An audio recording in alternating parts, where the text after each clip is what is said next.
કપલમાં કોણ પાવરફુલ, પતિ કે પત્ની? આજે આપણે જોઈએ. આયુર્વેદમાં એક સુંદર ઉપમા આપવામાં આવેલી છે, બીજ અને ક્ષેત્ર.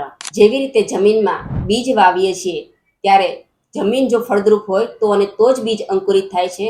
તેવી રીતે શાસ્ત્રમાં બીજ એટલે કે પુરુષ બીજ અને જમીન એટલે કે ગર્ભાશય, આ બંનેનું ઇમ્પોર્ટન્સ સમજાવવામાં આવ્યું છે.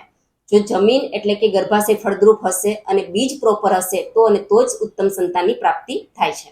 એટલે જ શાસ્ત્રમાં કહ્યું છે કે ગર્ભાધાન રાખતા પહેલા હસબન્ડ વાઇફ બંનેએ પંચકર્મ કરાવવું ખાસ જરૂરી છે.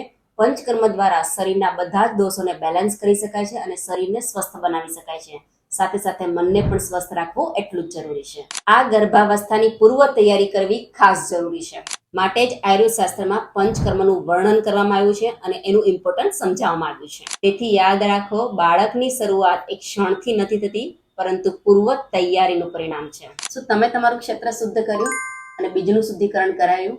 જો તમારે વધારે ડિટેલ્સ જોઈતી હોય તો કોમેન્ટમાં લખો પંચકર્મ. અમે તમને પ્રી કન્સેપ્શન ડિટોક્સ ગાઈડ મોકલીશું.